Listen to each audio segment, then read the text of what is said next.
नमस्कार, मैं हूं जयश्री नागदा और आप देख रहे हैं सीबीसी न्यूज राजस्थान।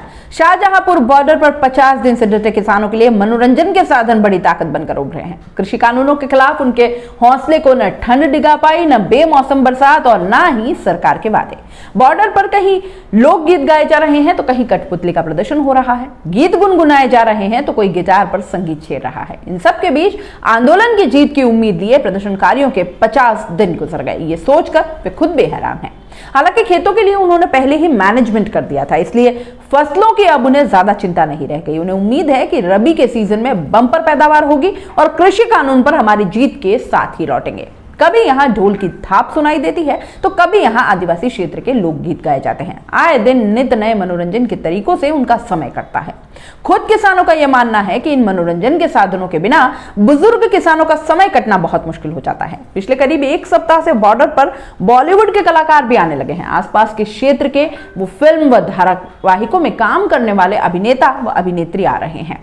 उनका संबोधन भी किसान व आमजन के लिए खास होता है। वे भी अपने डायलॉग के जरिए किसानों का उत्साहवर्धन कर रहे हैं।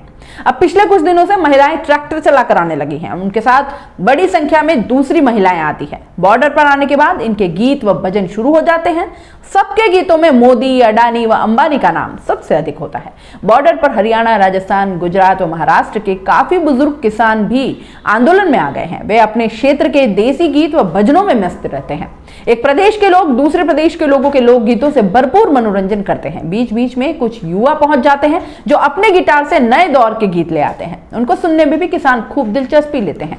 आंदोलनकारी किसानों का सबसे बड़ा सहारा हुक्का व अलाव रहा है। पिछले दिनों बारिश में तंबू भीग गए, पानी भर गया।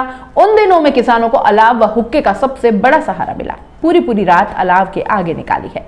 कृषि कानूनों के विरोध में 2 दिसंबर से शाहजहांपुर हरियाणा बॉर्डर पर शुरू हुआ था किसानों का पड़ाव। 12 दिसंबर से बड़े आंदोलन में तब्दील हो गया। असल में इस दिन किसान दिल्ली जयपुर नेशनल हाईवे के बीच में आ गए थे, जिसके कारण हाईवे जाम हो गया। उसके बाद दिनों दिन किसानों का आंदोलन बढ़ता गया। 25 दिसंबर से तो नेशनल हाईवे 48 दोनों तरफ से बंद कर दिया गया। किसानों के आंदोलन के चलते हाईवे अब भी जाम है।